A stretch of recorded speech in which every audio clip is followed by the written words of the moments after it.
meu nome é Letícia, sou PCNP de Ciências e Biologia e desejo uma excelente reunião a todos. Olá, professores, como vão vocês? Eu sou PCNP natalício, da área de matemática, e para esta pauta formativa, juntamente com os meus colegas Fábio e Flávia e a PCNP Letícia, pensamos como tema o método de resolução de problemas de George Polya. É um método especificamente de matemática, se trata de um matemático, porém que é aplicável e replicável em todas os componentes curriculares, como também para resolver problemas do dia a dia, da vida das pessoas. Tudo bem? Não se esqueça de se inscrever no link do canal de formação da diretoria de ensino e também segue na descrição do vídeo o link para acesso dos materiais dessa formação. Tudo bem? Então eu vou compartilhar com vocês agora o PPT para que a gente possa dar início à nossa formação de hoje. Bom, professores, dando início à nossa pauta formativa, por área de conhecimento, matemática e ciências da natureza e suas tecnologias, juntamente com os meus colegas PCNPs, pensamos então, como tema desta pauta formativa, método de resolução de problema do matemático George Polya. E para esta reunião, pensamos em dois objetivos. Analisar o método de George Polya como recurso fecundo para a aprendizagem e desenvolvimento das habilidades da resolução de problema. E refletir com os pares as possibilidades do uso deste método no desenvolvimento de habilidades essenciais. Bom, então, para começo de conversa, esse método de George Polya, e aí vocês podem, na atividade, explorar mais sobre este matemático e os propósitos e o interesse dele quando pensou nesse método. Mas é o seguinte, esse método de resolução do problema, embora ele seja um matemático, ele não se limita à matemática, à área da matemática, e nem muito menos à área das ciências da natureza. Se a gente observar este método, ele atende, por exemplo, os diversos problemas presentes no nosso cotidiano, no nosso dia a dia, né? Então, até nos ajuda a compreender, a organizar o pensamento para poder resolver alguns problemas do nosso dia a dia. Por exemplo, as etapas da resolução de problema, como nós podemos observar nessa imagem do meio, ao lado esquerdo a gente tem o George Polya. A primeira etapa é compreender o problema. E quando nos referimos a compreender o problema, se tratando de uma questão, de um problema puramente do contexto da matemática, o primeiro passo é fazer a leitura, ler o enunciado, explorar os dados presentes naquele enunciado, se for o caso, tentar organizar um esquema, fazer alguns esquemas, ou destacar alguns pontos importantes, ou seja, você pode utilizar de diversos recursos com o intuito de compreender o problema. A partir daí, vem o segundo passo, que é fazer um plano, pensar numa forma de resolver esse problema, uma vez que você compreendeu. Não é? E, por exemplo, muitas vezes, o plano do aluno na resolução do problema é porque se trata de uma questão que ele já resolveu, ou muito similar, um contexto muito similar. Então, fica muito mais fácil para esse aluno resolver esse problema. Ou então, mesmo assim, traçar alguns esquemas ou algum algoritmo de modo que possa resolver esse problema. Bom, feito isso, o próximo passo é executar o plano. Então, se eu já conheço, se eu já resolvi problema similar a esse, bom, então eu vou fazer da mesma forma, porém atendendo aos dados, às informações desse problema. Então, eu executo o meu plano. E, por último, o aluno ele vai verificar a resposta, no sentido de se aquela resposta atende àquilo que eu compreendi do problema, né?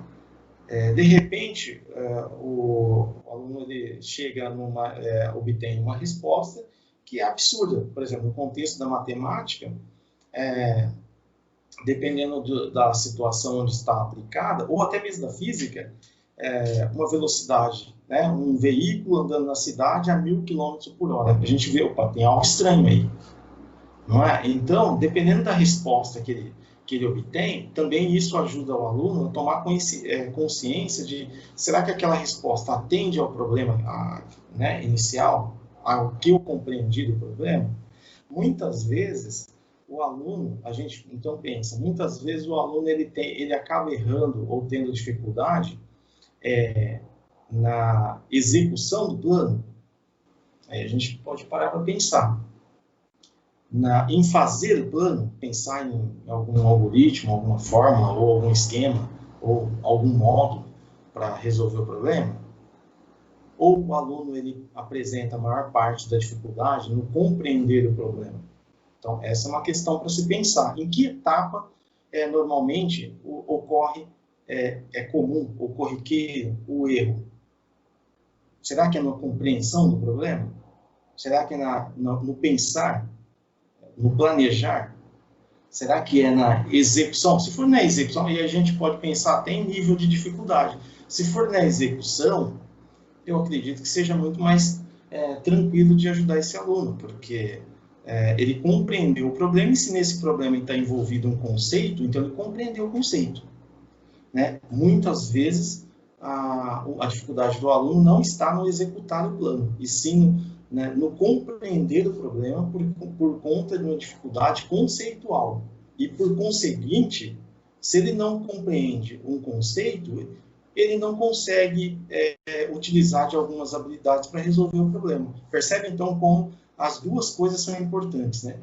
Compreender um conceito, né? O conhecimento, né? O saber e o fazer. A gente percebe que essas duas coisas são importantes, né? E aqui eu citei alguns exemplos de matemática, mas a gente pode facilmente, e de física também, a gente pode facilmente transportar essa situação para a vida, né? Então, a gente pode pensar, olha, antes de sair aí tentando consertar ou resolver um determinado problema, o que a gente precisa fazer? Compreender esse problema.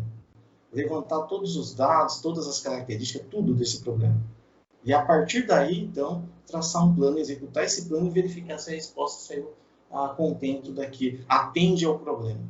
Né? E como exercício, a gente poderia até colocar uma quinta etapa aí, né? Que poderia servir de exercício. Né? A partir do momento que o aluno verificou a resposta atende o problema, o professor poderia fazer uma outra pergunta. Teria um outro caminho, né? Uma outra forma de resolver esse problema de forma mais simplificada, mais fácil? Então, essa outra pergunta também é importante para causar um desequilíbrio no aluno, né? E ele novamente reequilibrar. E daí, consolidar, efetivar o aprendizado. Bom, então, dando sequência, antes eu gostaria de chamar a atenção para a imagem ao lado, onde nós temos a gente poderia fazer essa analogia, onde nós temos um emaranhado de fio e do outro lado uma moça organizando, né, esse fio. Dando continuidade à pauta formativa, então nós temos aqui as duas matrizes, né, embora a gente tenha como referência ainda o ensino médio, e para o ensino fundamental, nós temos o currículo paulista, vale enfatizar, né?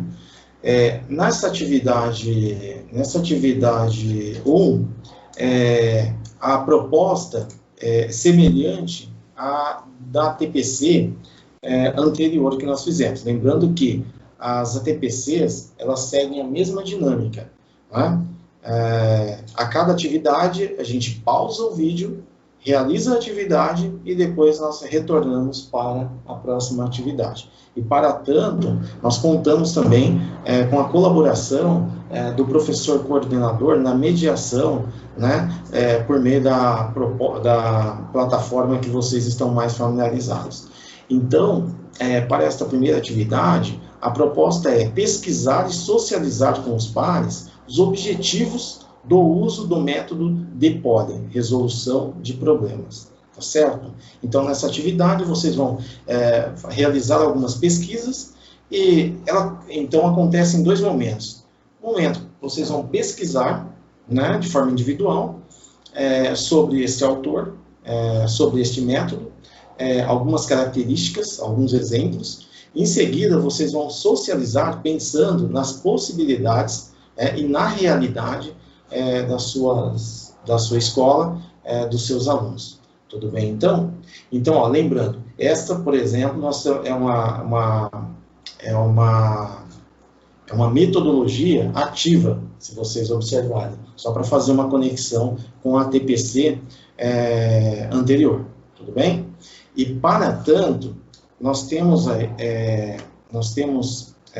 aqui algumas perguntas norteadoras. Lembrando que vocês não precisam responder essas perguntas, elas servirão de norte para a socialização de vocês. Tá bom? Então, boa atividade, daqui a pouco nós retornamos. Lembrando, são 20 minutos essa atividade.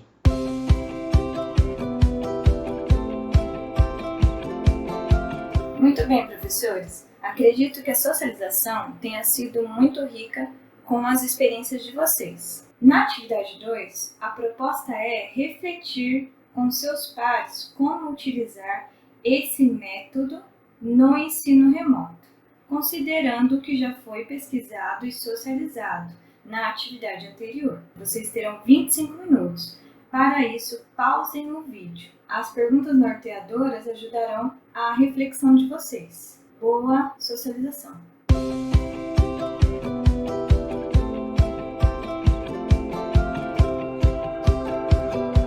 Muito bem, professores. Então, acredito que a socialização, a reflexão foi muito produtiva. Agora, para finalizar a reunião, então, a nossa última atividade, a autoavaliação.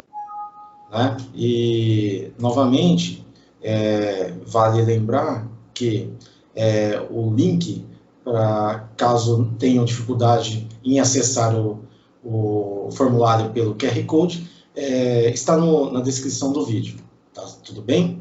E as perguntas, se trata de uma autoavaliação com perguntas norteadoras para a reflexão de vocês sobre o tema desta TPC, tudo bem?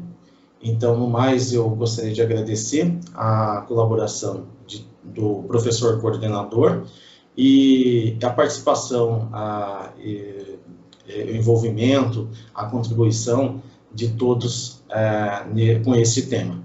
Tá? Então, desejo a todos um bom trabalho e até a próxima formação.